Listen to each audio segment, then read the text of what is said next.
So I get very confused where I'm like, what difference am I making? And in a positive way, can I make a difference? Or are my little things, I'm like, am I scarring you forever? Ever feel like you suck at this job? Motherhood, I mean. Have too much anxiety and not enough patience? Too much yelling, not enough play? There's no manual, no village, and no guarantees. The stakes are high. We want so badly to get it right. But this is survival mode. We're just trying to make it to bedtime. So if you're full of mom guilt, your temper scares you, you feel like you're screwing everything up, and you're afraid to admit any of those things out loud, this podcast is for you.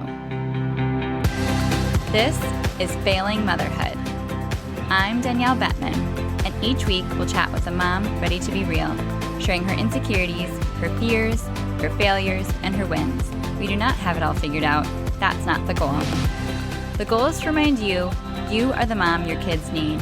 They need what you have, you are good enough, and you're not alone. I hope you pop in earbuds, somehow sneak away, and get ready to hear some hope from the trenches. You belong here, friend. We're so glad you're here. Hey, it's Danielle. This episode is special for me because I get to share with you my other half. And if that's of zero interest to you, then go ahead and wait for the next episode. But this one was fun for me to get to pick his brain and hear a little bit more about the side of fatherhood that we don't always get to dive in and talk about. And this was probably the longest uninterrupted conversation we've had in a long time.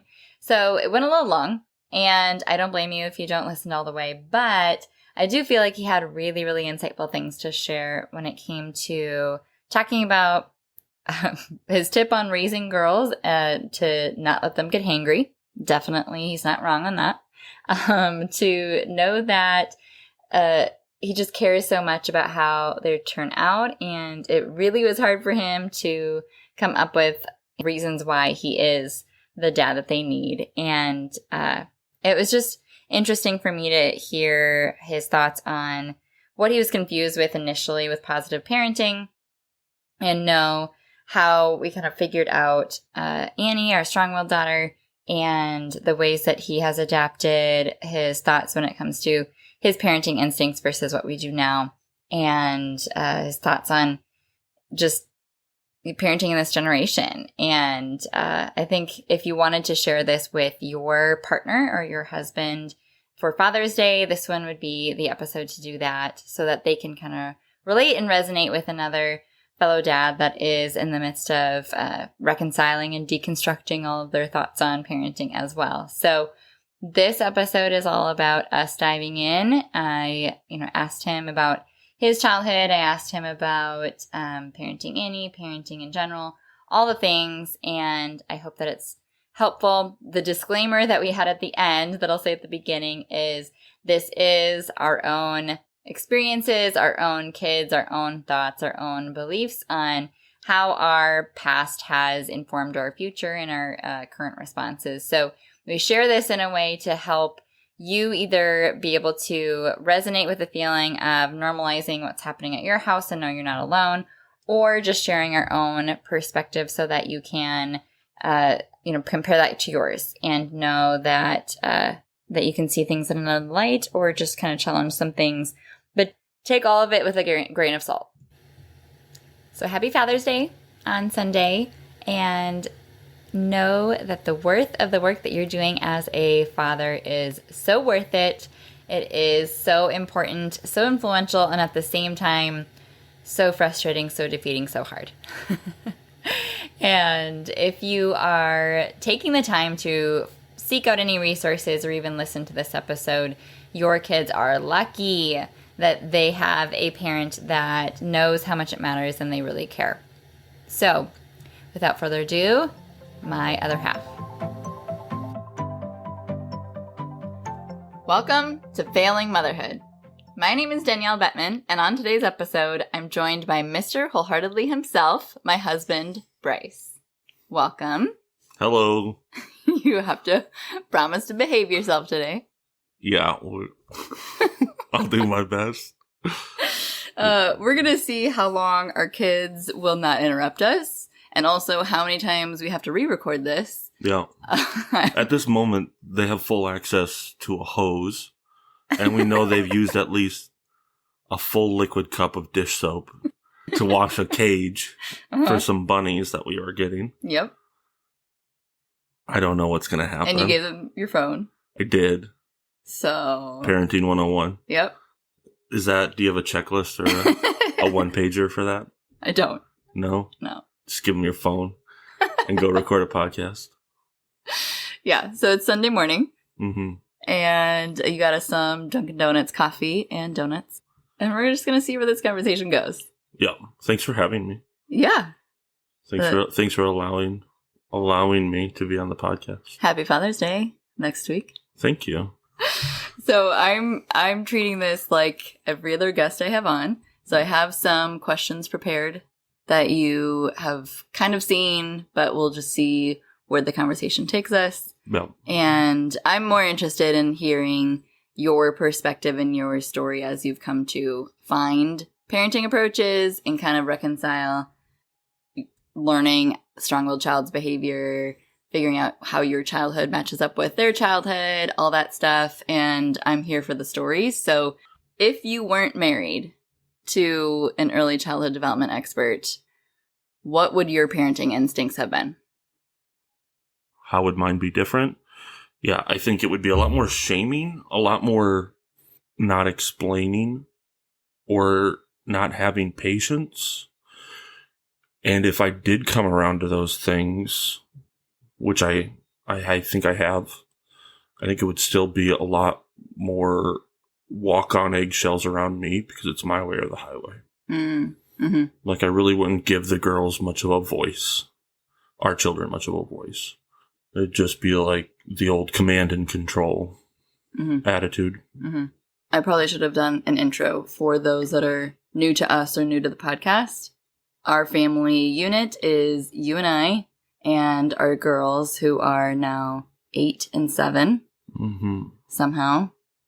And we've been together, married for almost 12 years. Yep.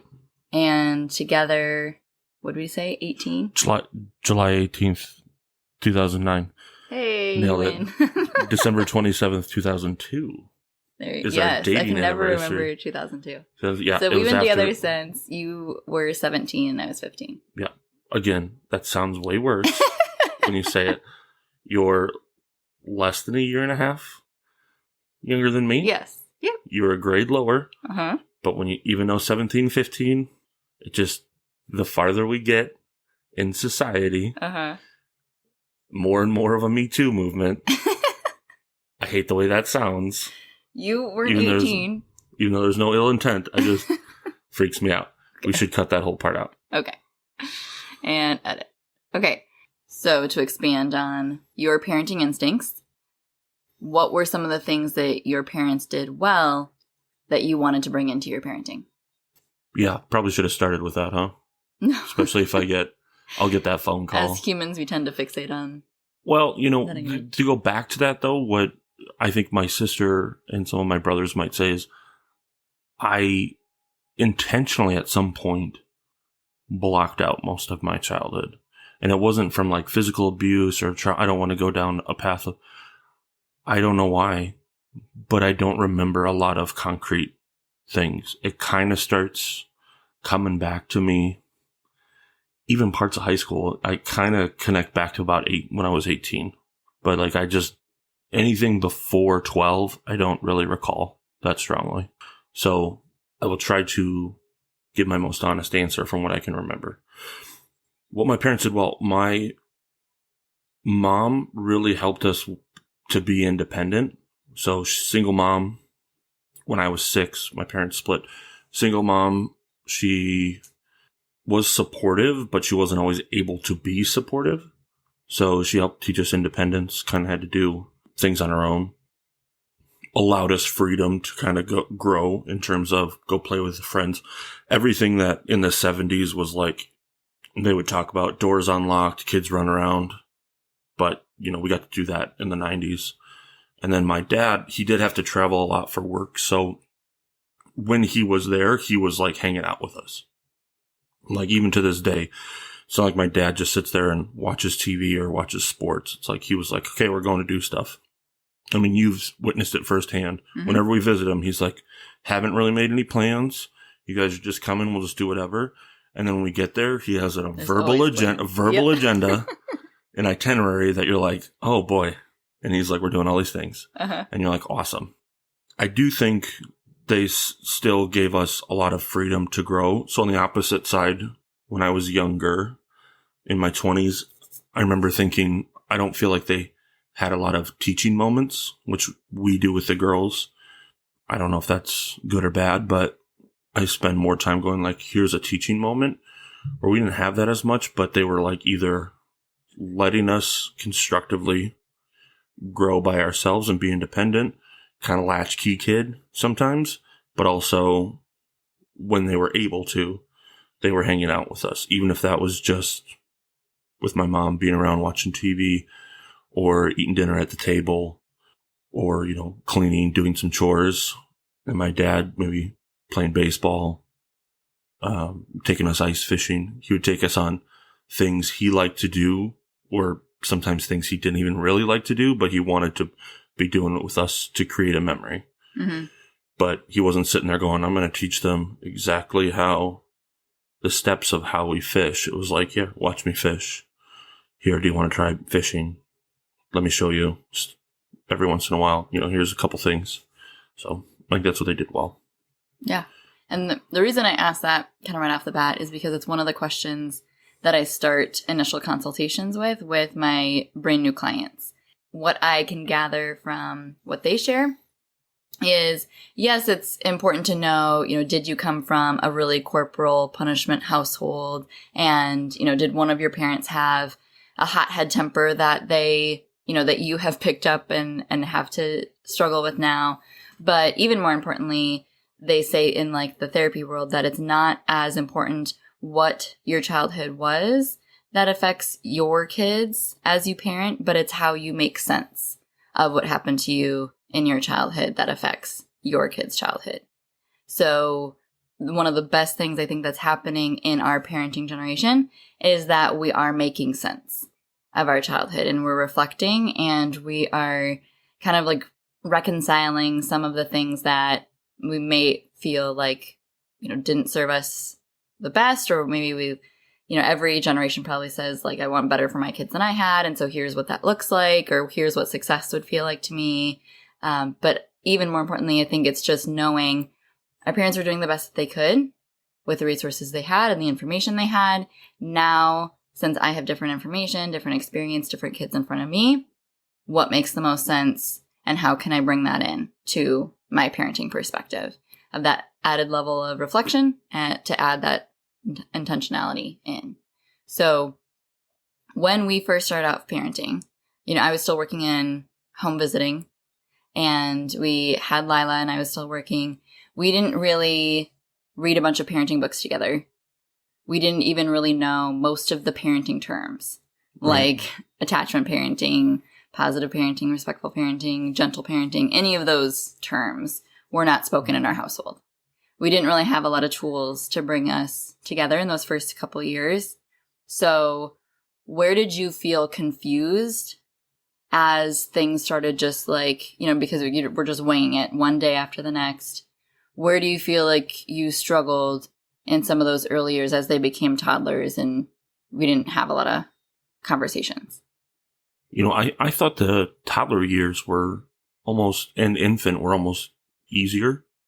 That changed more when Annabelle came 15 months later. Mm-hmm. Surprise. Yep.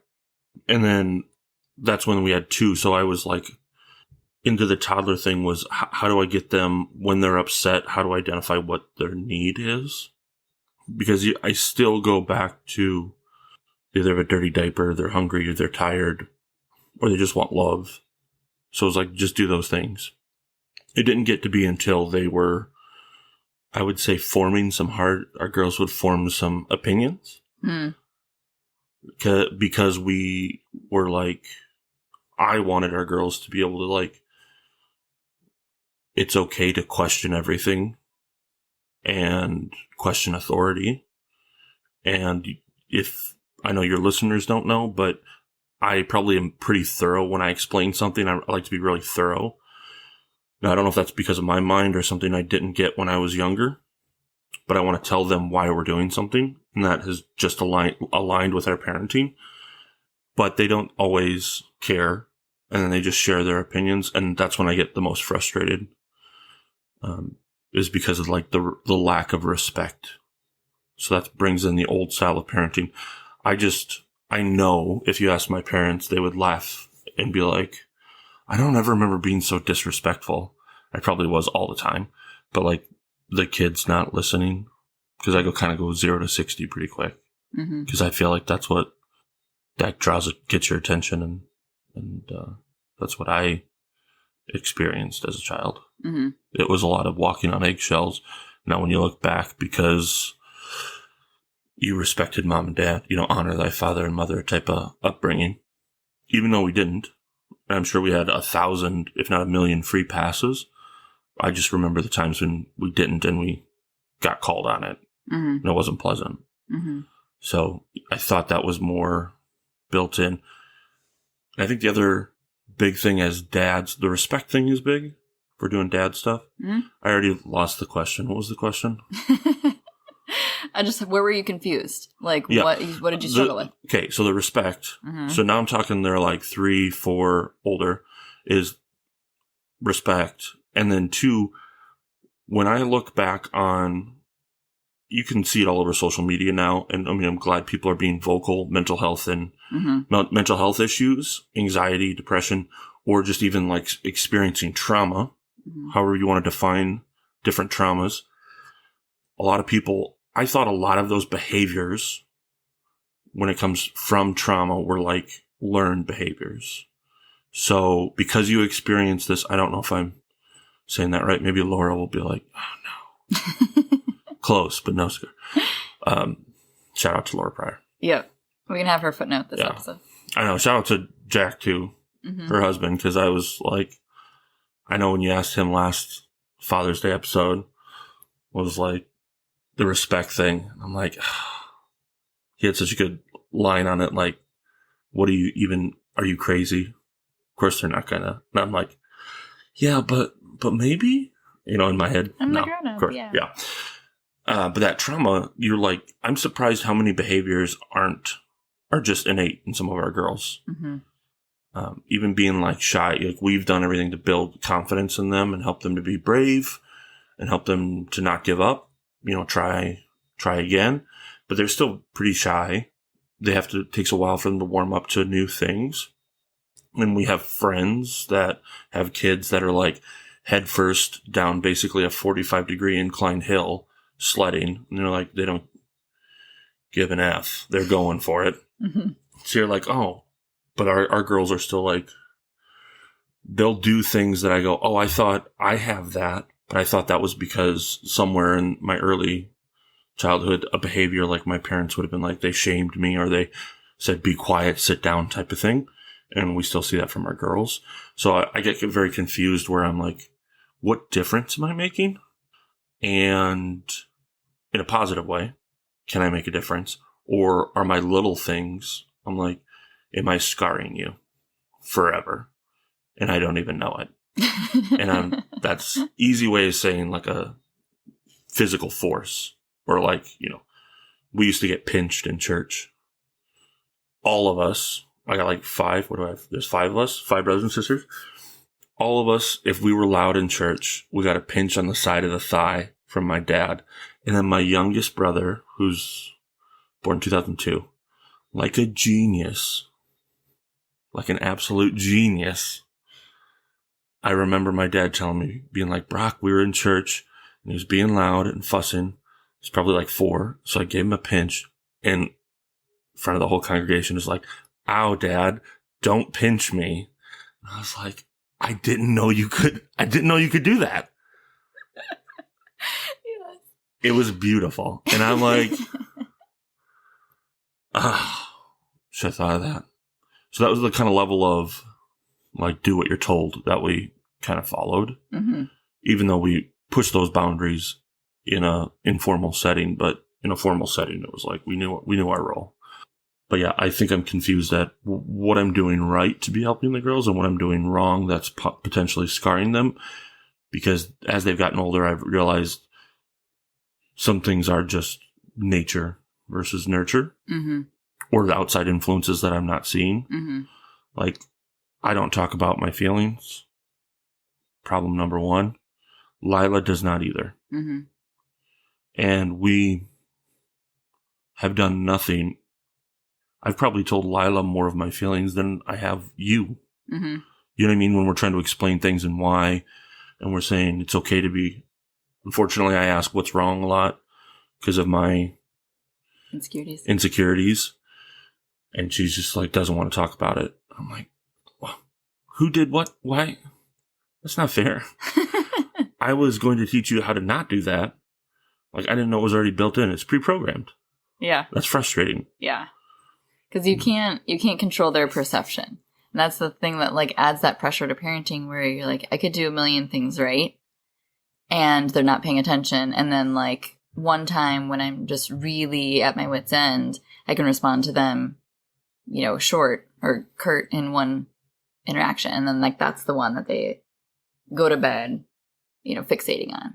Yeah. Or like really take home a message of like, I'm not considered. And you're like, for the love, I'm trying so hard here. So there is a lot that is so ambiguous from what you can control and what feeds into that formula of how they quote unquote turn out. I would say that's the biggest difference between what I saw as a kid growing up and before children, into my 20s. I thought parenting was controlling the child. And now I look at it, and it's been this way probably since they were 3. It's about controlling me. I'm controlling myself and like I'm trying to better myself so that I can be a reflection. Because again, I think actions are going to be the biggest driver of their behavior. My words are one thing. They barely listen to them, but my actions are going to be what they follow. And I didn't realize, I kind of thought at some point, you did all the things as a kid because you're supposed to, and then you're like, oh, I'll get to do the opposite when I'm a dad. Now you're like, oh my God, I got to keep working on myself. Yeah. This is bull crap. Like, this is BS. I'm so tired of working on myself, even though there's a lot to do. That's probably why. I don't want to swear, but the pile of crap is very big, and I have not gotten very far. And then I try to get better, and then I realized that pile is even bigger. I didn't realize it goes. It keeps growing as it keeps you growing. become more aware. Yeah. Yeah. So that's one of those. I think we don't talk about your clients. Obviously, you've got confidentiality and privacy. So I'm always curious what dads say. Maybe you'll come across one of those questions later, because I'm curious. Like, I bet you I have some of the same concerns of why, when you're doing 2 people trying to get a whole family together, a partner or mom and dad, or partners, or significant others, there's always somebody that's hesitating. Not always, but it usually seems like there's going to be somebody that's hesitating, and I would assume it's the male. If there's a mom and a dad in a relationship. Yeah, I think by nature of our society right now, there's an imbalance in conversations and just overall exposure to parenting information, because moms are on Instagram, they're following parenting accounts, they're reading blogs, they're talking to their friends, they're having more play dates where they're seeing other kids' behavior, and good or bad, comparing themselves, comparing their kids, and, maybe getting to read a parenting book. But then their partner is usually having less of that exposure, just by nature of how the responsibilities fall or the mental load and how it's distributed. And that becomes a problem right now because both parents want to be engaged in deciding how they're parenting, where maybe in the past that wasn't as much the case.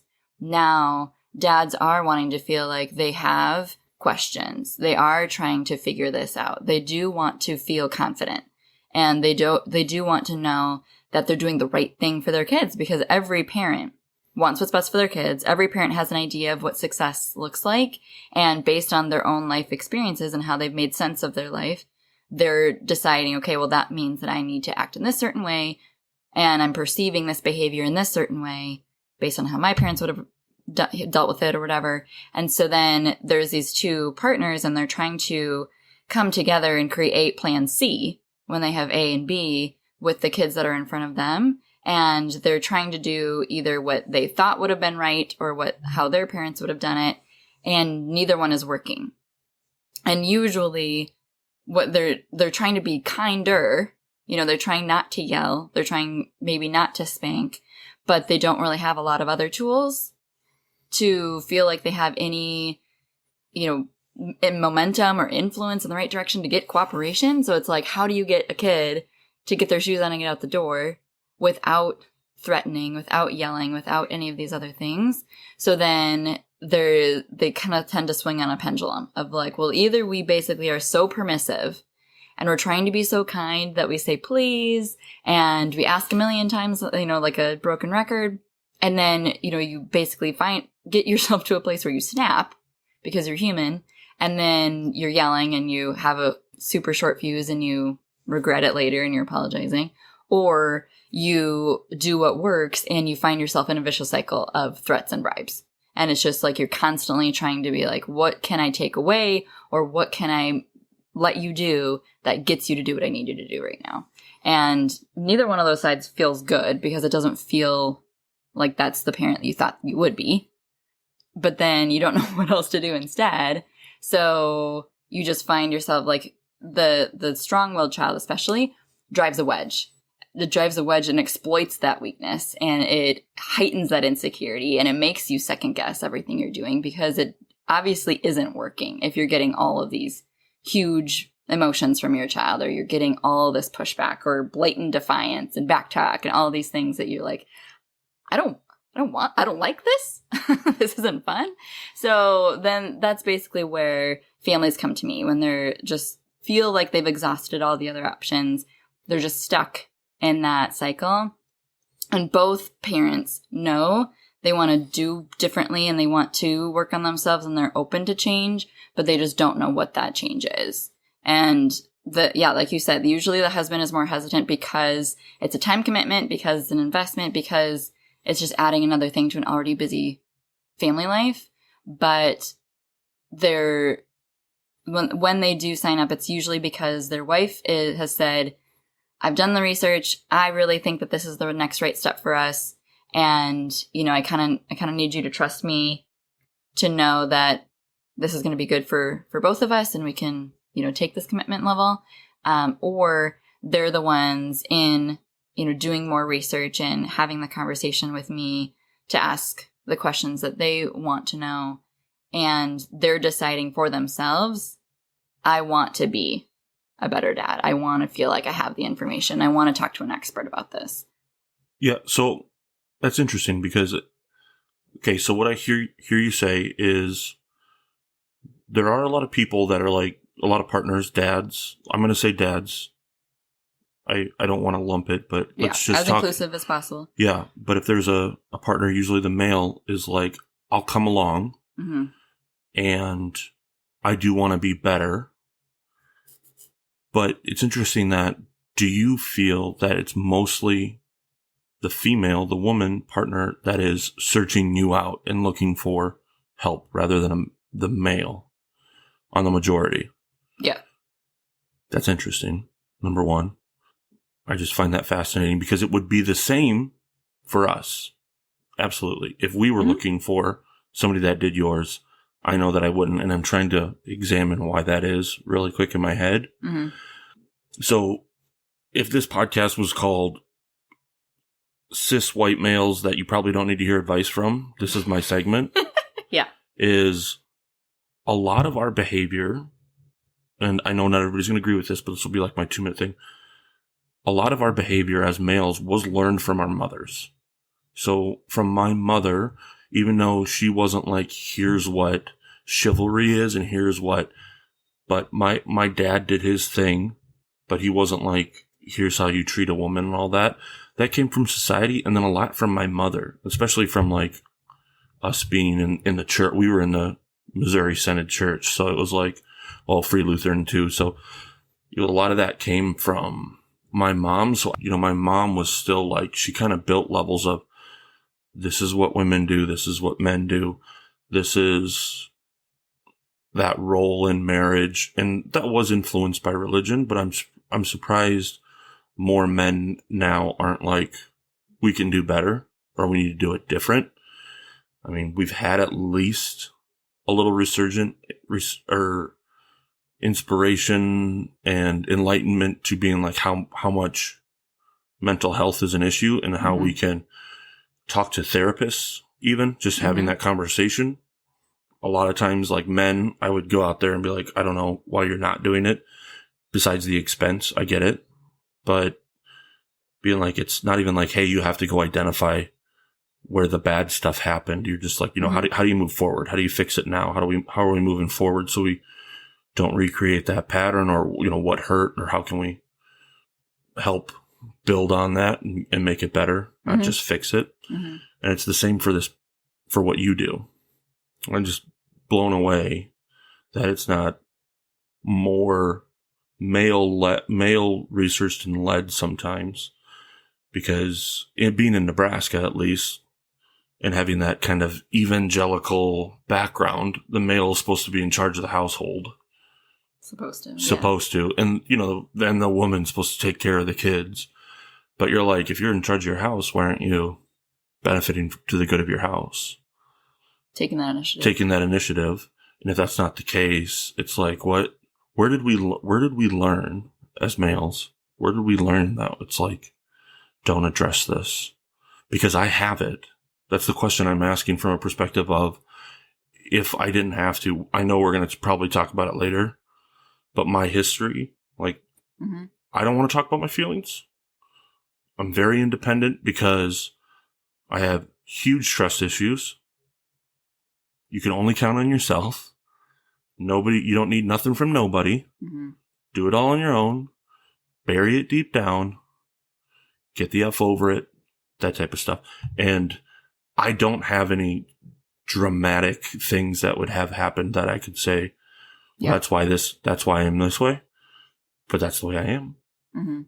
And at the same time, I'm at the point in my life as a father and a husband that I could technically say I'm now recreating that cycle, because I'm so unwilling to say Danielle could help me with the parenting thing. Even if I didn't even want to help myself and go to therapy for my own well-being, like, they're also refusing to be like, I'm going to recreate this cycle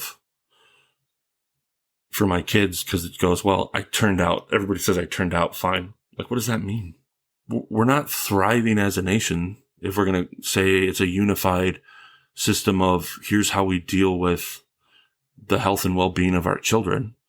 So what is fine is pretty big air quotes to me. I mean, I know people are free. They're free to have opinions and differing in what that means. And command and control does work. I just don't think it works well. Temporarily. I think it just doesn't work well. And for the long-term health and benefit of a person, it doesn't work. But command and control in the military sense, it has its function, because you need a hierarchy, a paramilitary. It works for the mafia. It works for, if you wanted to build factory workers, it's perfect. But if we want to build people with emotional intelligence, like a command and control, I don't think is going to work very well. It only gets you so far before you have constant either anxiety, frustration, resentments, anger, and your morale for life is down. And that's one of the other activities, conversations I have with clients initially, is asking them what their end goal is, because there are two different avenues based off of what you're trying to do, where your goal is.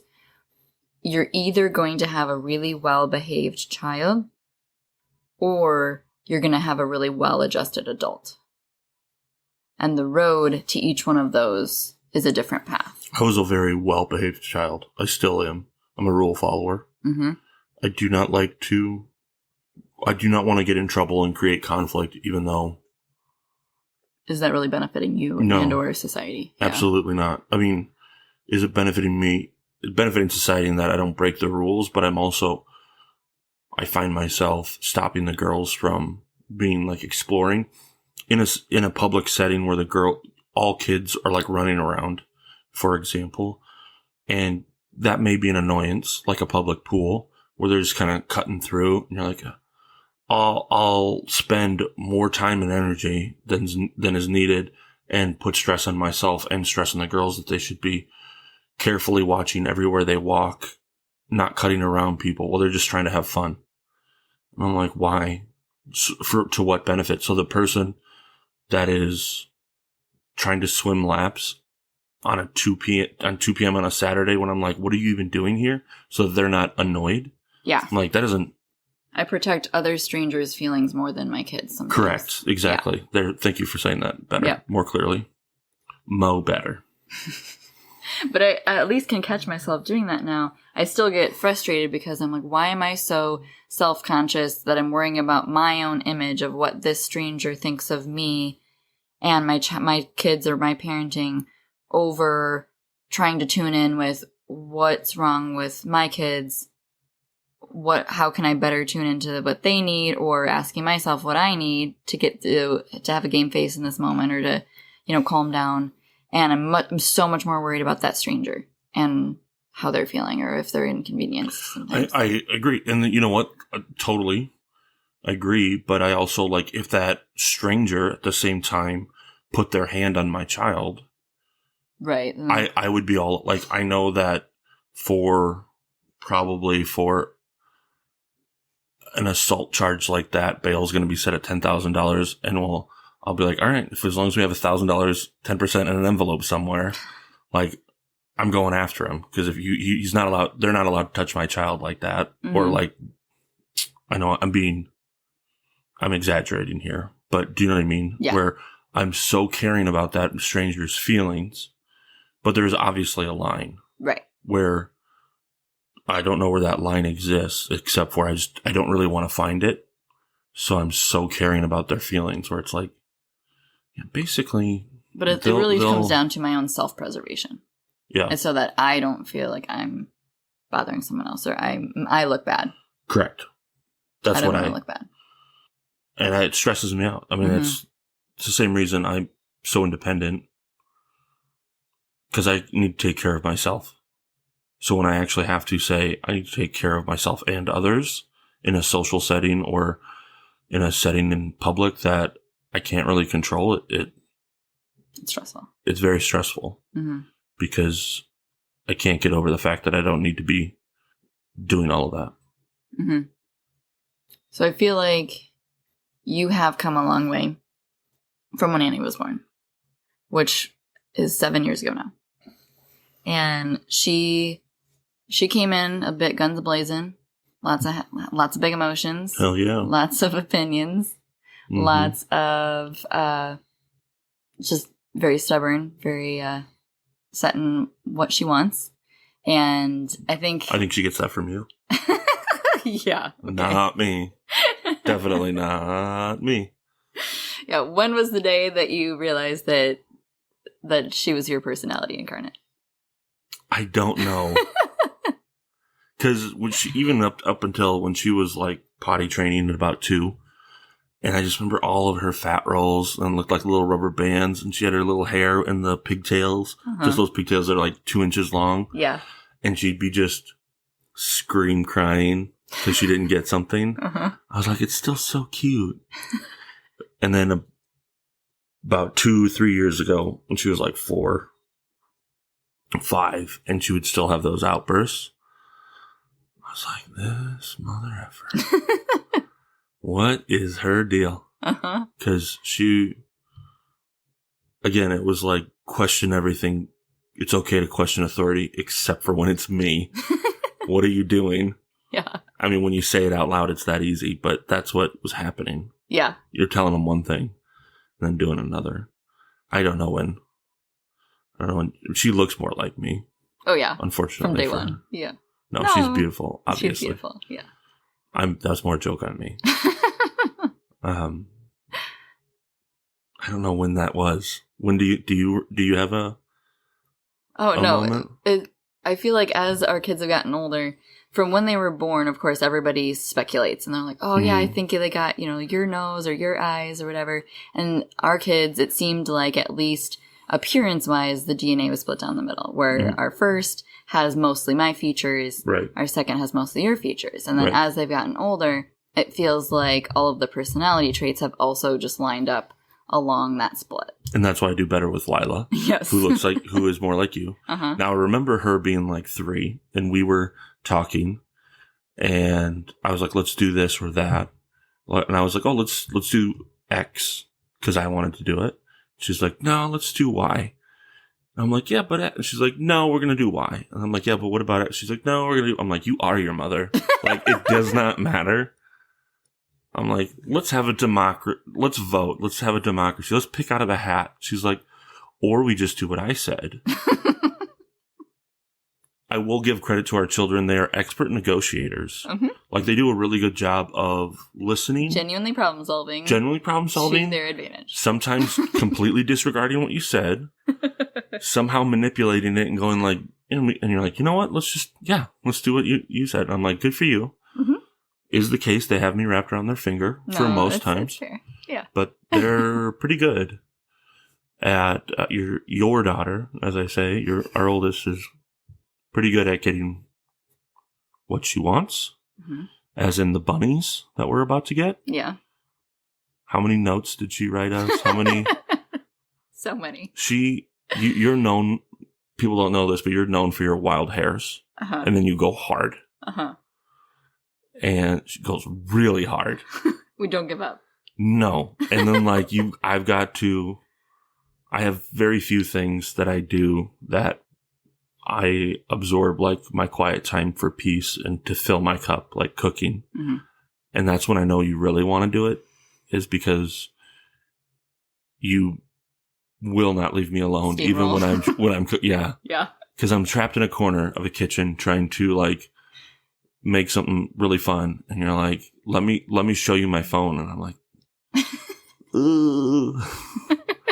but Annie is just more independent and will be like, I really want this, or she's really about being fair, being equal, which is more like me. Somehow I have a very socialist mentality. Like, I want to work really hard, but I want everybody to have equal, in that sense of if we had 4 donuts, everybody gets 1, because there's 4 of us. If we have 1 donut, we all get a 4th. Even if somebody goes, I don't really want a donut, I'm like, well, you should take it. Then you're free to offer it up. But then when she doesn't get what she wants, she'll just burn it down. She'll burn it all down. Yep. And that's where I don't do as well with her, because I think what I'm understanding more is I was not allowed to have that full emotional range. So that's really frustrating for me. And I would think that for the dads with strong-willed. So going back to that male thing, I'm surprised they don't lead. If you cut this part out, if you cut that part out, it's just, sometimes I'm surprised more males aren't looking you up. Seeking out resources. It would be, we have strong-willed kids, but we were never allowed to have that full emotional range. So we definitely don't know how to deal with it. Yeah.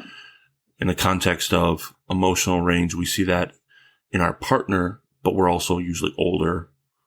There's a level of being an adult that you can go, okay, let's take a break, or let's do something called, we have some sort of even shame built in that we won't have a total tantrum. But with children, that is unnerving because we don't know what to do. Right. And we usually want it to stop so then we can correct the behavior, but that's not how it works with the kids. You might have to ride that whole roller coaster. Mhm. And we're like, let's just stop the ride, get off. Okay, even now, I want to make it better, so how do we change it? But the strong-willed ones will just keep doing that.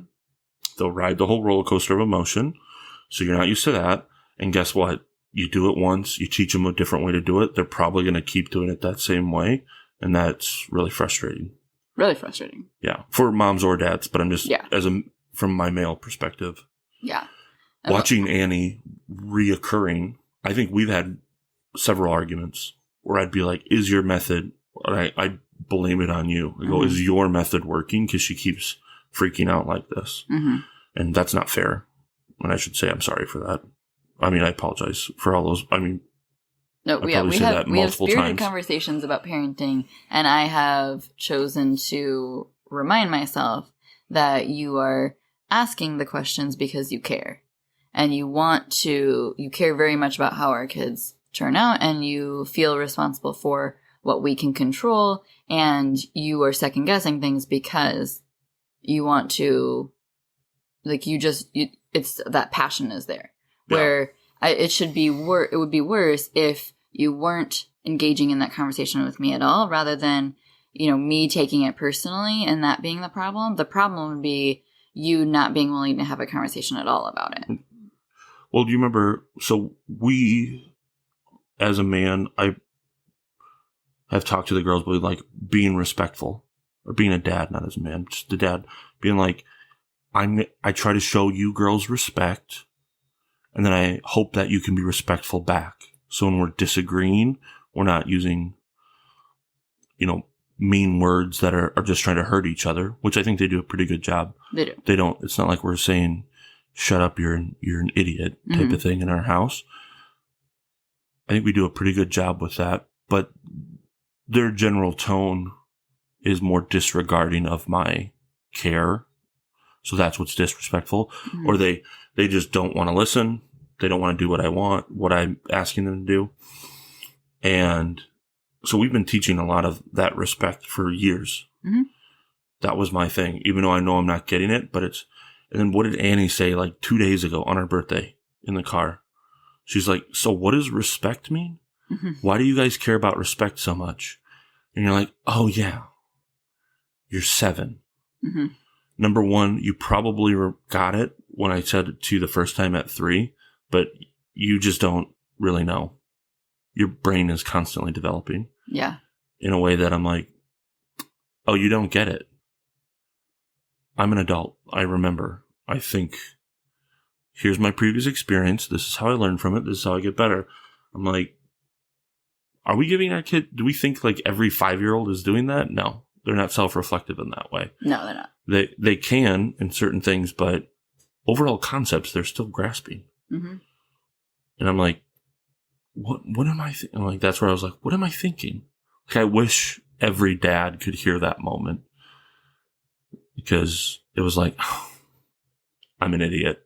That's all I kept thinking is like, Well, at least you're taking that and you're taking it on yourself, like, oh, I'm not giving you enough credit, rather than just feeling like she's an idiot, and no, I putting her mean, down. that's, I got in trouble when I was like 10, 12, something like that, where I did something and I generally didn't know it was the wrong thing.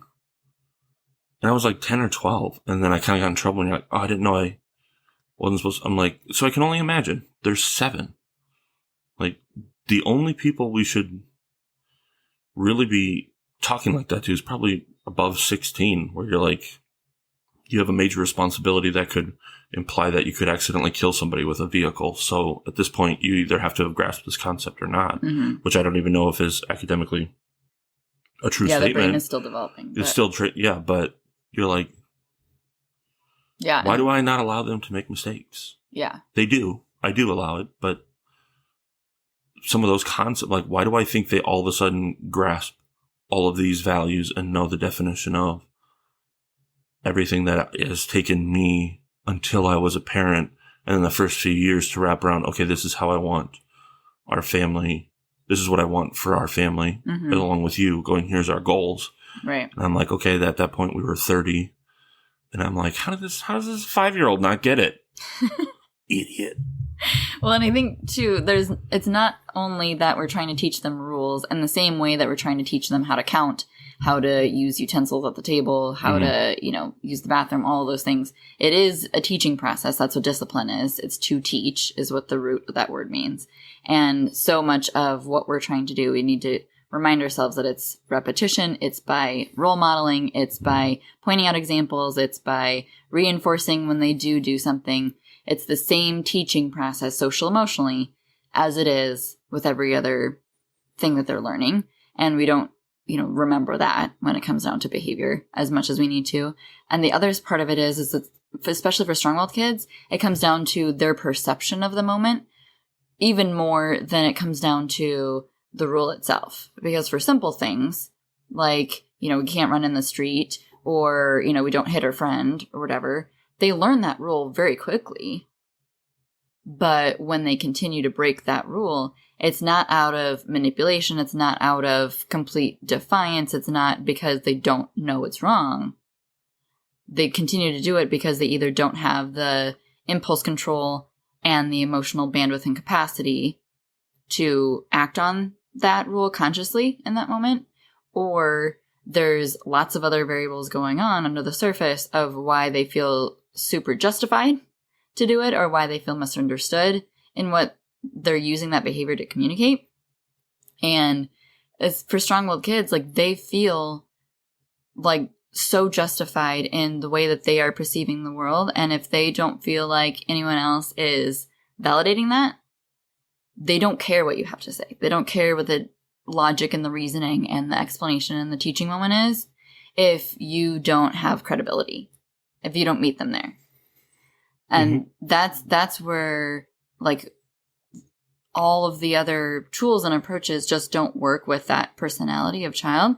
And I think that you could probably see where that still might register in your adult life, where, like, if you don't feel like your boss hears you out and actually understands where you're coming from with something, if he tries to suggest a solution that isn't going to work, do you really respect him? Do you really, like, want to stay late and do this whole project for him that he asked? Like, do you, like, in your heart of hearts, you still are way more focused on that misunderstanding, that miscommunication, that, like, feeling of being like you don't get it?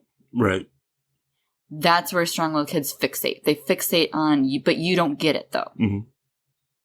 And that's where parents are, like, completely missing that. And that's where we start, with that conversation, which it took us a while to figure that out with Annie. Yeah. I mean, when they're young, it was mirroring that frustration, which I kind of understood, but I thought that was a trick to, like, calm them down. Oh, yeah. Do you remember being like, yep, when she would be mad, I'd be like, oh, you really wanted that, didn't you? But I thought that was something she was going to be growing out of. It's just to prevent the tantrum. It's to prevent the tantrum. Because to me, it was problem, solved it, move on. And she wasn't moving on. And she still does it. Now it's like, yeah, you have to. I guess I would ask, how many people of your client-wise, how many are blown away or not suspecting that a lot of what you do with them is like, we're not necessarily working on the kid. We're going to be working on you guys. Do they know that going in, or are they like, oh, crap? I feel like that. I think that would be the hardest thing. Yeah. It would be my nightmare if you and I were a couple that were searching out something like you, and I signed on to it, and I was like, okay. And then you're like, all right, we're going to work on you. And I'd be like, no. Fix the kid, though. Yeah. Fix the kid. Yeah. Because that's what, again, parenting that's is what they're coming in. They're going, I want to fix this kid. And they don't realize, I'm like, you're going to keep working on yourself. Yeah. Parenting is about the parent. Yeah. Is that why? Why, though? I know. It's not fair. Make it easier. I try. Once you feel like you actually are able to perceive things as reality and have things to say that do bid a lot more cooperation from your kids than feeling like you constantly, and playing tug of war and somebody's losing, it does become easier to get through, get out the door and do the things you need to do without losing your mind. That piece of it does get easier.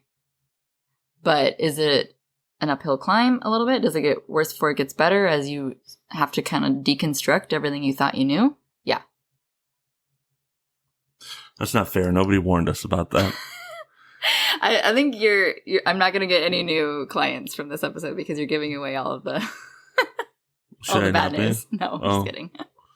No, that's what you have to realize. Yeah. I guess now's the time to bring up our GoFundMe because we're both going to just be, you'll be completely unemployed. Yeah, thanks. Thanks for that. Sorry. No. I'm trying to bring the dads around. I know. Any other realizations that you feel like have helped, whether they were welcomed or not, with parenting Annie? So there was that mirroring that behavior that was and still is effective. And then the other thing for the strong-willed, and we do this with Lila too, is not trying to teach in the moment. Mm-hmm. So it's readdressing the conflict later, which has worked wonderfully with Annie. She has a meltdown or she has a problem, big emotions, usually about 90 seconds of really, really strong emotions. So knowing that maybe we need to separate her or separate her from the situation, let her have some big emotions for 90 seconds. We can't just get her to shut down. Like, stop crying. It's okay. It's okay. Like, maybe you need to take her away from that. Be there. Hug, blow nose, drink water. Something that will de-escalate in the way that she can, but we're going to ride it out for probably about 90 seconds, 2 minutes of a big emotion. And then hearing her out, maybe offering some advice. And then she's going to kind of we're going to come to some sort of short solution. But then hours later, when she's in a better mood, we're getting ready for dinner, be like, hey, when you were feeling this way because it felt unfair and you responded in this way, like, we shouldn't do X, Y, and Z. We don't want to hurt our friends, or we don't want to, we just addressed it in general. Like, I know that's very frustrating. But I can't let you. But I can't, there's times where we go, but I can't let you, which is the hardest for me because I'm never sure when I'm supposed to tell them, I can't let you versus you should not do this. I think you shouldn't do this because there's some of those gray areas where, because I want them to be independent thinkers in doing that. Like, I don't think you should react that way. And then I'm like, am I bringing up my own insecurities here? But general good conscience, like, I can't let you hurt people. Hey, I know you wanted to hit this person or you grabbed a toy out of their hand and you guys started freaking out. Those are easier because you're like, I can't let you do that. She seems to respond better and acknowledges without feeling like a ton of shame. Or attacked. Defensive, yeah. Or just being like, no, thank you. We can't do that. No, we don't, we may say like, hey, we're not, but being able to readdress it in the moment, not in the moment, but later is really effective because it also allows me to cool down. And I think that would be for any male or female, or anybody, any parent, you can really see your insecurities come out especially if you have a strong-willed child, when they're having a tantrum. You go, what are you trying to do in that moment that'll address what you're kind of insecure about? Right. Do you want them to stop crying? Do you want them to be happy? Do you want them to, like, what's your immediate? What fear is driving your behavior? Yeah. Are you afraid of all the people watching you? What do you like? That's some of that insecurity, which you can then look and go, oh, is that from my childhood that I was told to stop doing that over and over so many times? Because I guarantee you didn't do it once. You did it multiple times, and it was kind of braided into you. It's a conditioning. Yeah. So now you're afraid to do that. Yeah. So that I don't feel like we were there, though, when our girls were like 2 and 3. Like, you, 4 years ago, made the choice to go to inpatient rehab treatment for I like to say we made the choice. we together made the choice Yes. to seek help for your alcoholism. Yep. And I feel like that's come up in the podcast before, but if that's new information, this coming week you're going to be 4 years sober. June 19th. Congratulations. Thank you. Unless I want to change it. You always say, I can change that date at any time. Yeah. It's still funny. It is. I know people will find it, but I can change my sobriety anniversary at any point, which sounds more like a threat than I thought it would, but I thought it'd be funny. No, for us, it's funny. Okay. Because we have a lot of security in that area. 'Cause Yeah. You're doing really well. Yeah. And our family's come a long way in the last 4 years, but you also personally have come a long way in your patience level. And I feel like there's probably a lot that you've just learned personally through your own well-being that has translated to your parenting. So what do you feel like has helped you have more patience or be able to let more things go, or just being able to parent more like you maybe thought you would or want to now by just have gone through that process? Well, there's a lot of, even previous to that, you gave me an article about rumination. So just thinking about and rethinking about a situation that came up. And I'd never heard of that. And I mean, I was well into my late 20s. Mm-hmm. So I had a lot of anxiety and some depression that came about. I remember the ruminating thing and being like, oh, I don't have to do that?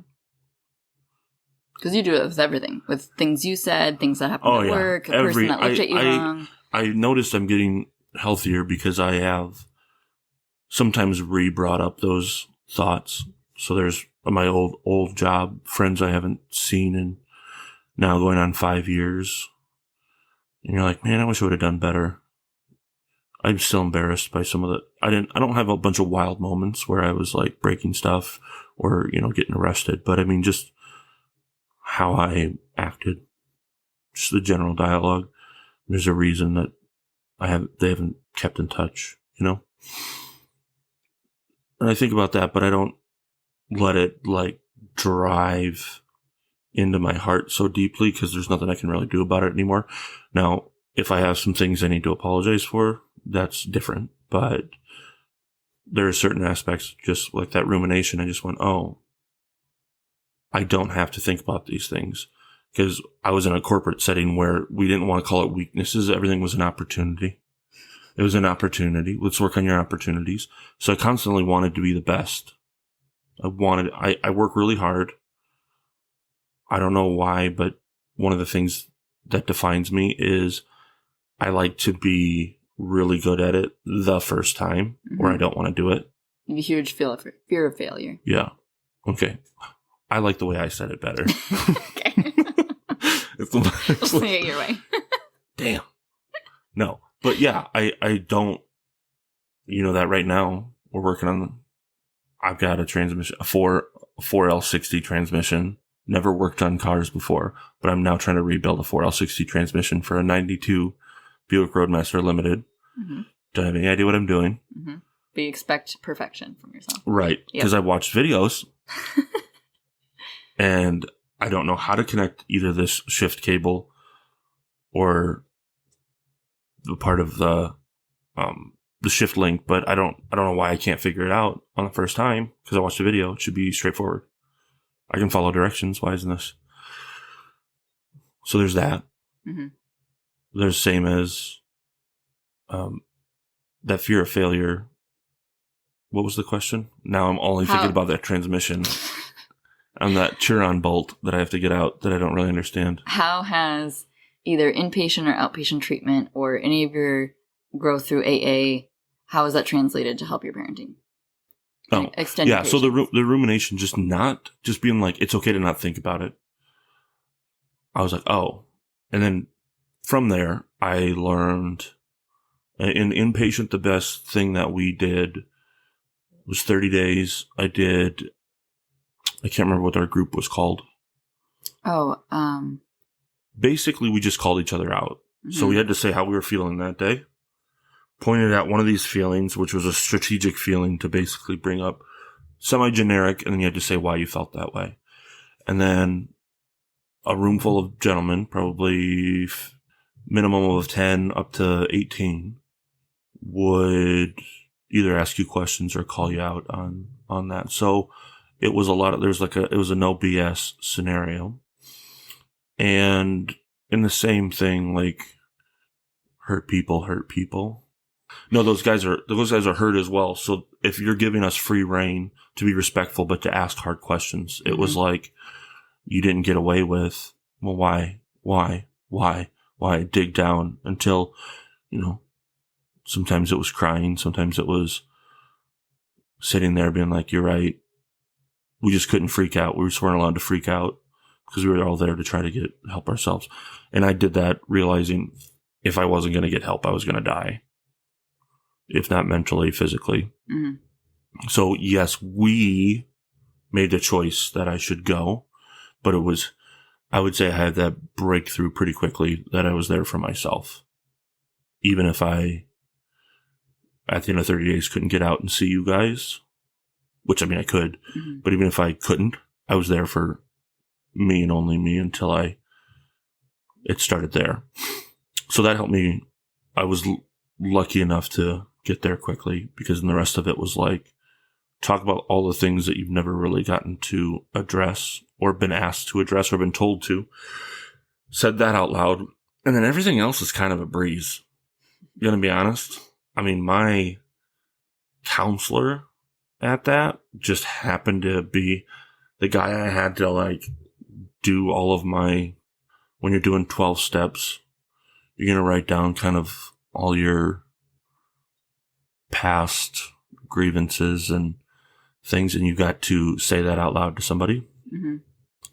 Just so happened to be our old pastor from a church that we both went to growing up in. Yeah. And you're like, son of a bitch. So, past that, you already getting me there, this group of men that question bombed me into oblivion. There's not a lot. We had to sell our house. We, financially took a huge setback. So basically you had to face all your fears. Yeah. I had to face them all. Every fear. Nothing really scares me anymore. Except for little things. But I just go with the flow. So, after that, I faced them all. I'm still here. Mm-hmm. I'm a little fatter. We're still married. Yeah. Who cares? We still talk about, my biggest thing is leaving a legacy. I don't know where that comes from. And of course, I would love to be rich, air quotes, because I think life is easier. That's only because I've never been rich. Mm-hmm. Right? So I can admit that to people that are listening to this that have no idea who I am.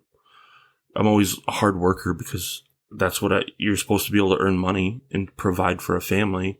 And there's just more and more opportunities I see for our children, for you. I'm not sitting here going, I want a Mercedes Benz. Mm-hmm. I'm saying I want a house. I want healthcare. Mm-hmm. I want 2 reliable cars. I want to be able to have a hobby that I can afford, because I watch people.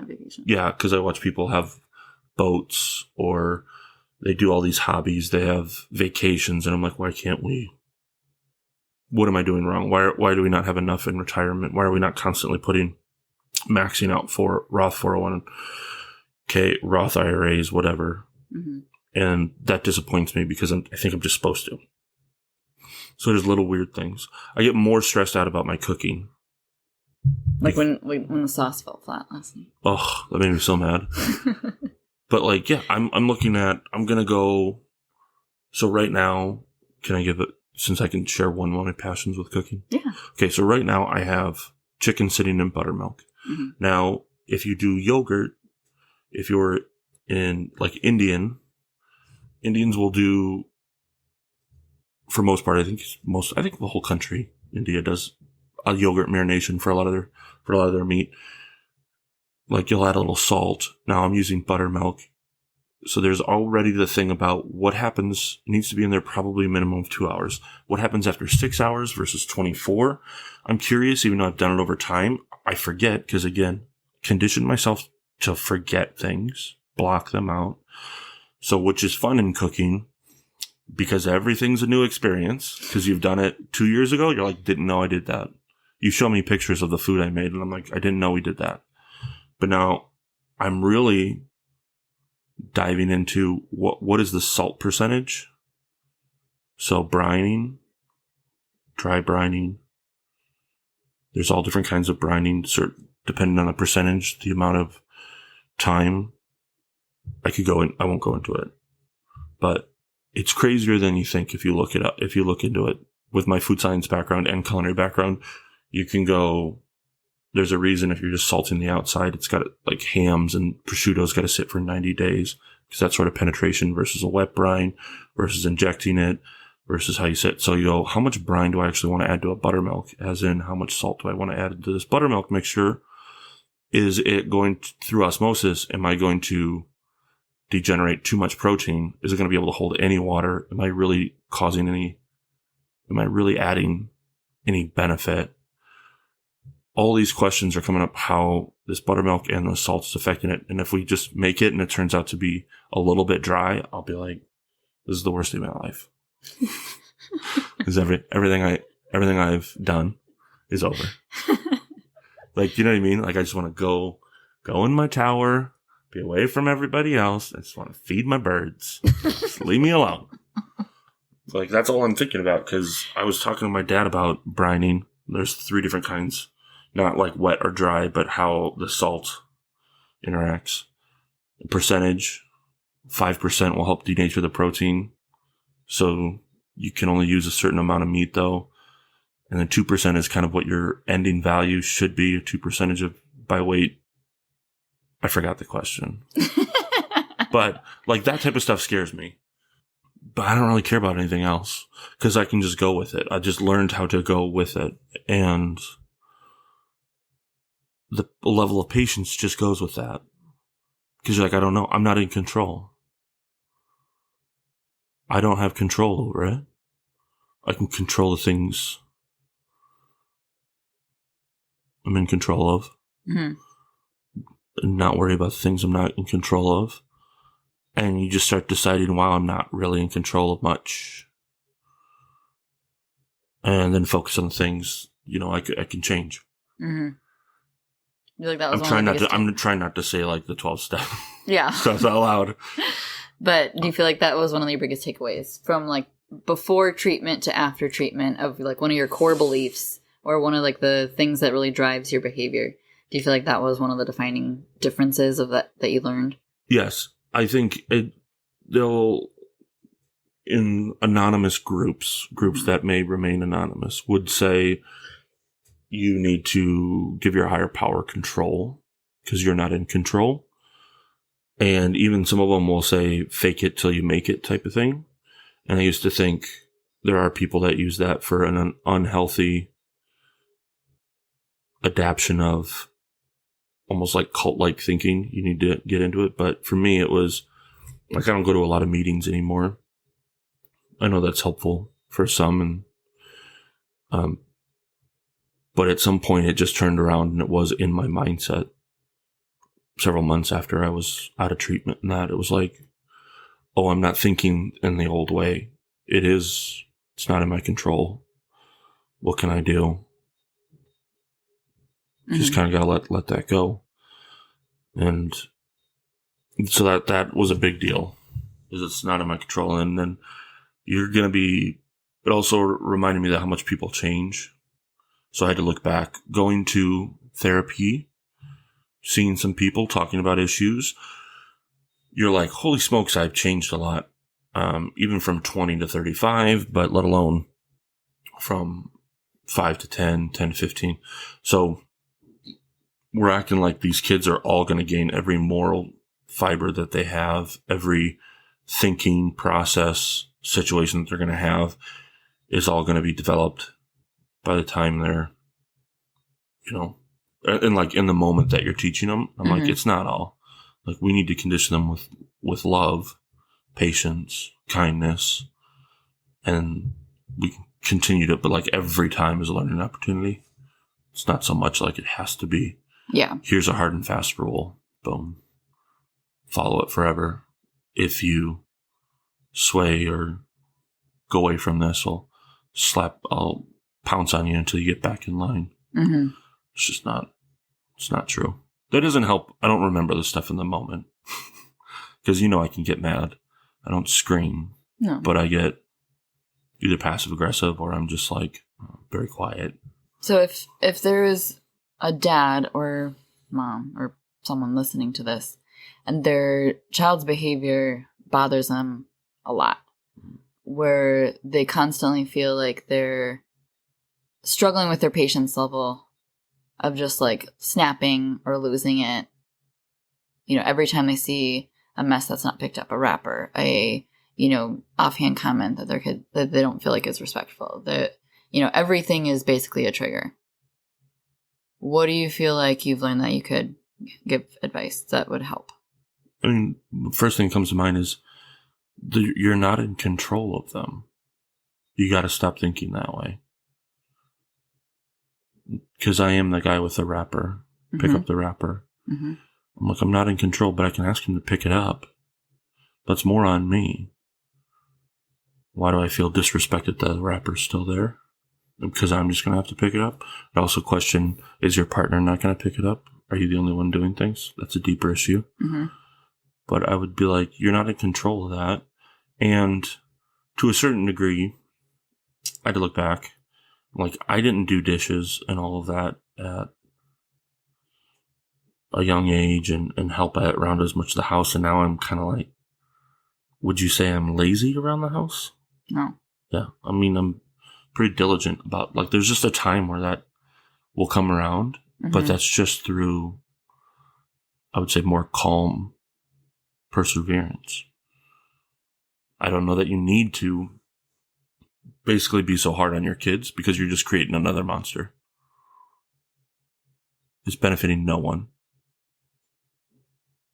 I mean, I honestly don't want to deal with a bunch of a-holes when I'm in my 50s and they're finally in their 20s and they're the same level of impatient. You'd be like, oh, they're impatient because they were never told to be patient. I'll be like, no, that's all they were told was to be patient. Mm-hmm. Be quiet, be this. And now they're like, dude, when is it my time to shine? So they're going to let it out later. Like, stop. You're just creating a bunch of assholes. I don't know what to. So it should be more of a question of what can I do to either set this expectation or find ways to help me get all this housework done or get better on the same page as my partner so that I feel supported in getting what needs to get done or, figure out a better way to have my kids understand what the problem is. Like more of the things of what can I control about the wrapper. Yeah. As opposed to, how do I break the spirit of this child? Yeah. There's a lot of that too where you could be like the wrapper, like the toys. Be like, guess what? Not every 3-year-old is going to pick up. You're probably not going to get that. And you can't lean into that until maybe they're like 7. Mm. Like there are times where I just wish seeing other parents. I don't know either, but I'll be like, hey, it gets better. Like in my experience at age 7.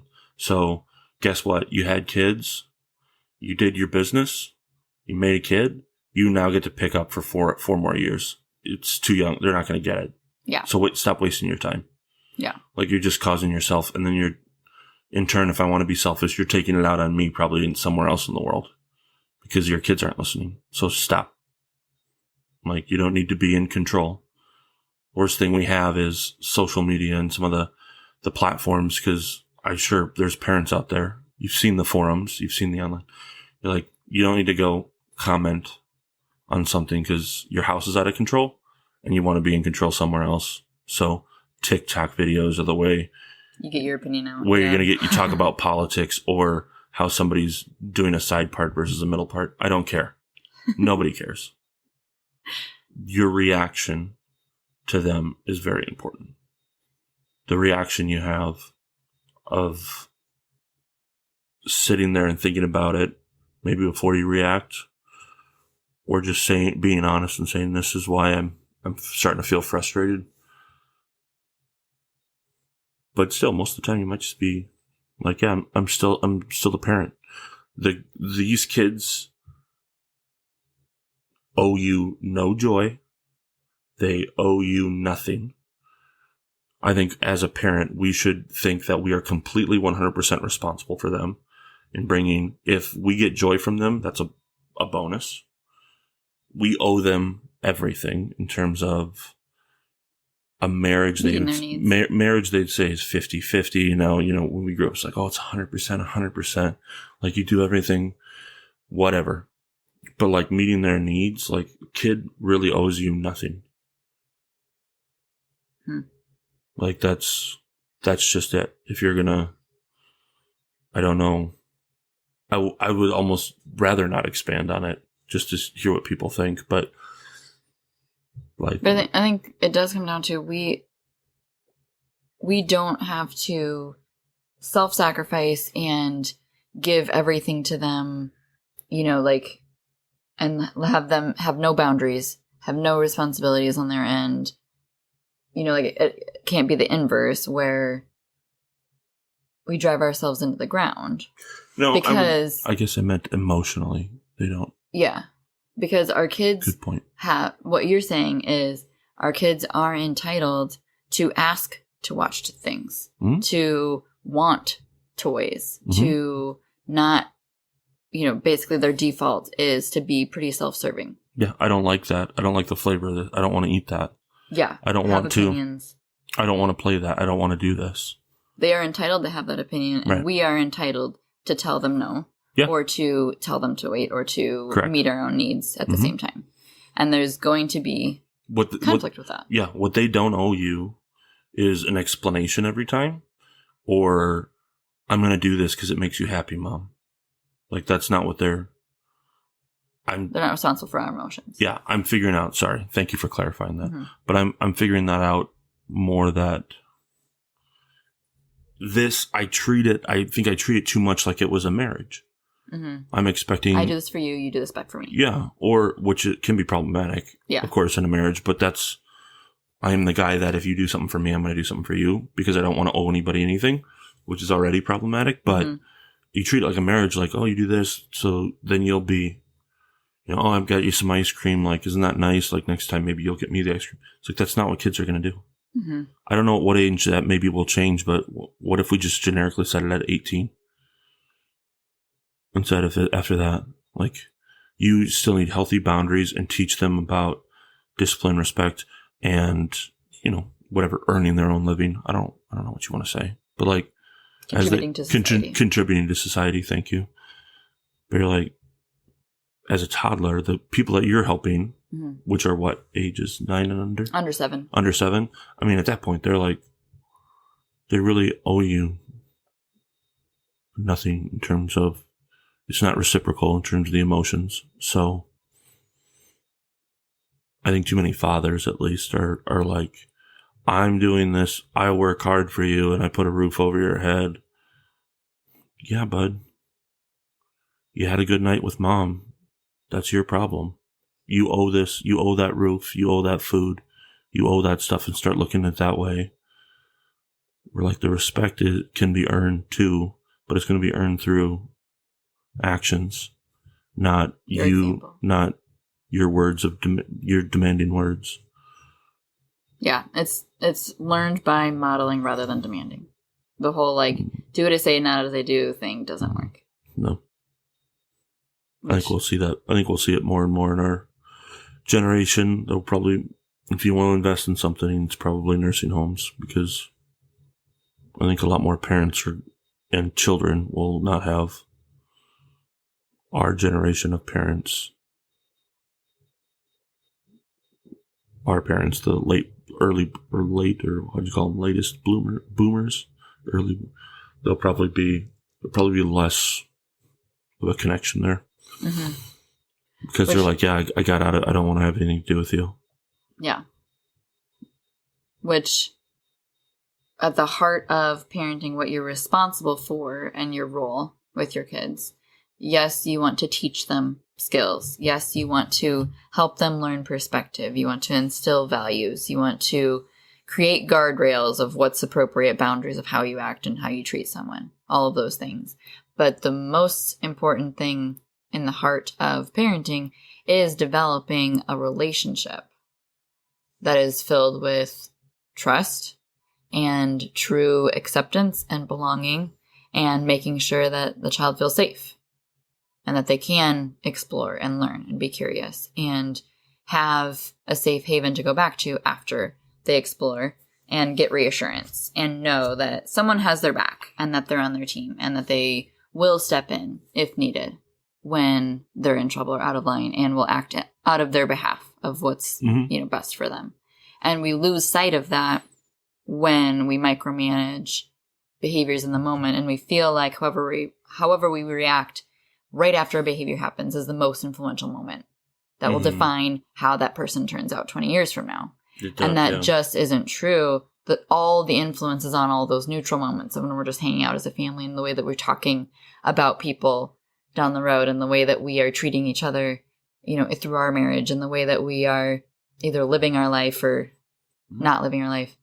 That is so much more defining of what that child's behavior, or what the child's brain downloads and conditions to feel familiar, to feel normal, to feel like the culture of the home that they repeat when they become a parent. That we should be much more worried about, of what we're, what that awareness is and how conscious we are of what example we're leaving in those areas, and worrying less about exactly how we react when they hit their sibling.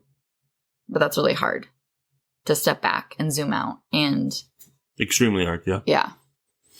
I just almost zoned out thinking about it in the middle of our podcast, which I feel like we should just scrap this whole thing.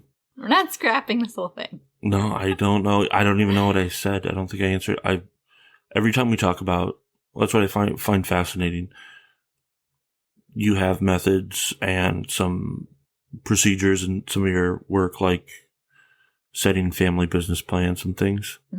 That'll help look back and reflect on, okay, what are your values? What are this? And if I could offer advice to anybody, I'd be like, I still need help remembering those. They're so important, because I've got to go back to them, because okay, I can talk for an hour and a half on a podcast and be like, what did I just say? What do I believe? What was in the moment because of the last 3 hours that I've been with our girls? What came from that versus all of my experiences leading up to that? I just find it fascinating. But I mean, I know we care. Yeah. We're trying. We're making the best decisions we can with the information we have. Yeah. When you know better, you do better. Which continues to evolve. I mean, anything is possible. I don't know. I was just listening to Theo Vaughn talk about it. Like, anything is possible. Electricity. Volcanoes. White people got into the rap game and got respect. Anything is possible. Anything's possible. Miracles. Magnets. How do those work? Okay, that's not going to be our legacy we leave on a podcast. So the last question that I ask every guest that I have on, how are you the dad that our girls need? I don't know. I have no idea. I'm so completely uncertain about that. I know you asked this question. I have no idea. You have to give me something. No, like that's what I think your audience needs to hear sometimes. You're like, I don't know. They need to think about it though. But how am I the dad our girls need? I have no preformed answer. But I think they're going to have an example of love. Hopefully how a man should treat them. A good cook. Also how a man should treat them. All you ladies out there, get a guy that can cook. Highly recommend. I'll let you know if I ever become single again. Okay. Okay, love you. Just kidding.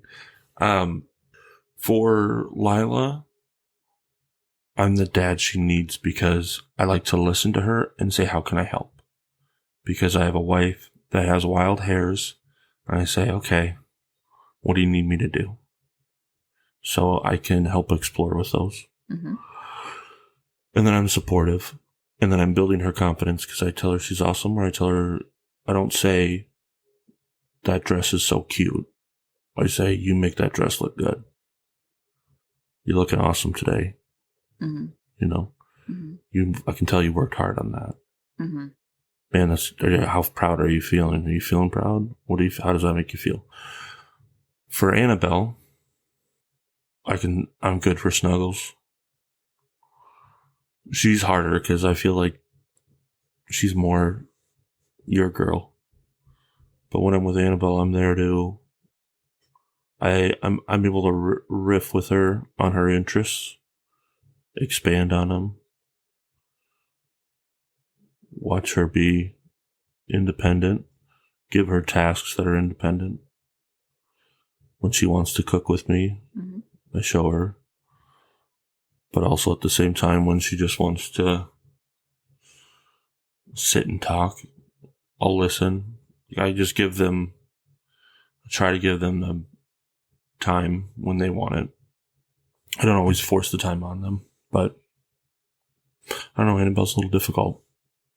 She's more ambivalent. Yeah, because she's so independent in terms of sometimes a loner. I'll give her a little more attention in terms of festively bothering her. I'm there for her, but building her confidence, telling her we can do hard things.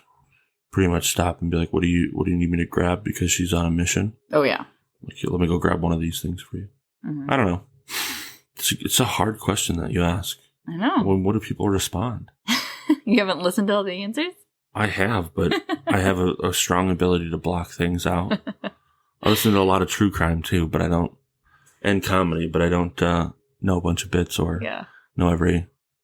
No, the point of the question is because we're so quick to beat ourselves up and fixate on the negative that it's really hard to give yourself credit for something that you don't feel like you're doing adequately enough that matters a heck of a lot. Yeah, I'm like the last person you want to ask that be like, here, let me give some self-praise. Yeah, exactly. Yeah.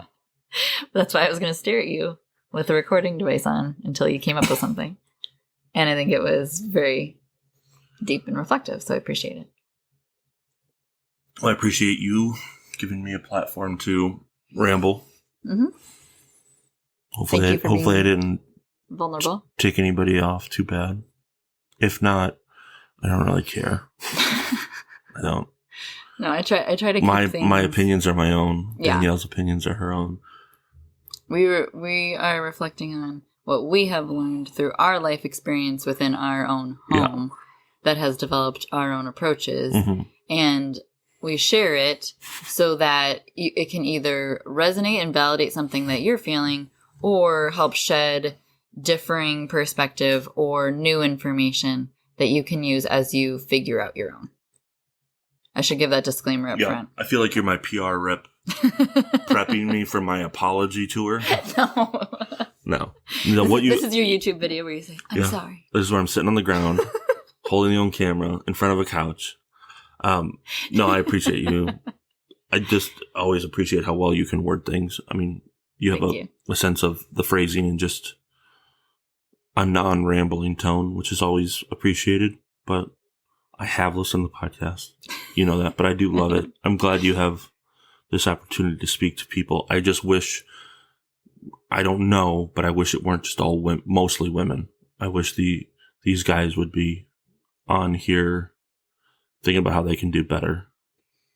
I mean, in the end, if I have a legacy, that isn't like I have a building named after me. I don't need some huge inheritance to leave to people. I want to know that I've raised two thoughtful, loving individuals that can treat everybody the same way, that are okay with taking a step back and, carrying on something that betters the world rather than anything else.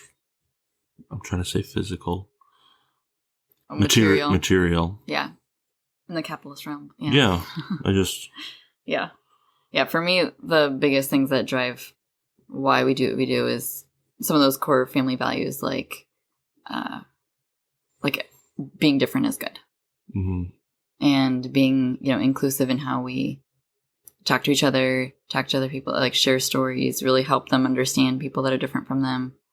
And that proximity and that, understanding of others is really, really important to me because it will drive their decision making of how they live their life when they're not in this house. And a lot of that is by the choices we make of how we spend our time and money, as opposed to how we correct them. Right. That's convicting, and it takes intentionality, and life is already hard enough to keep up each day on dishes and laundry. So, Especially when you have a buttermilk scenario that... Yeah, buttermilk problems, man. Oh, man. I'm trying to think how much salt I added. Probably 6 grams. 6 grams into a quart. That's probably too much. 2 pounds of meat. I'm immediately going to go look at this website that had all this brining information. Okay. I'm glad that's what you've learned through this conversation. Oh, yeah. I'm going to go hug my children. And give you a big kiss. Okay. And then probably go make lunch. So you guys don't become hangry. That's what dads really need to know. Yeah. If you're in a house full of women, do not let them get hangry. Do not. That is a great takeaway. Yes. Angry. It's not wrong. He's not wrong. Not wrong. Thank you, babe. I love you, babe. I love you too. Thanks for having me on.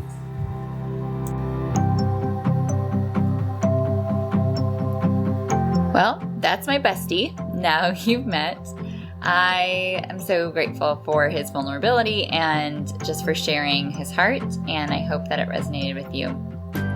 If you are looking for more parenting tools, if you are wanting to work on your patience and caring about what you're doing and how and all of the things, and you need support, I am here. So if you get done with this episode and you share it with your partner and they are ready to just find out more information, schedule a free call.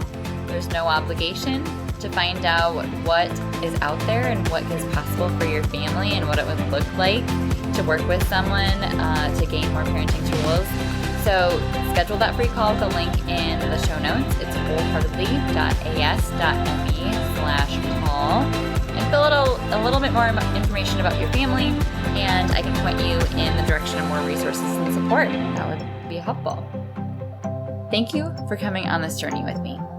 I believe in you, and I'm cheering you on.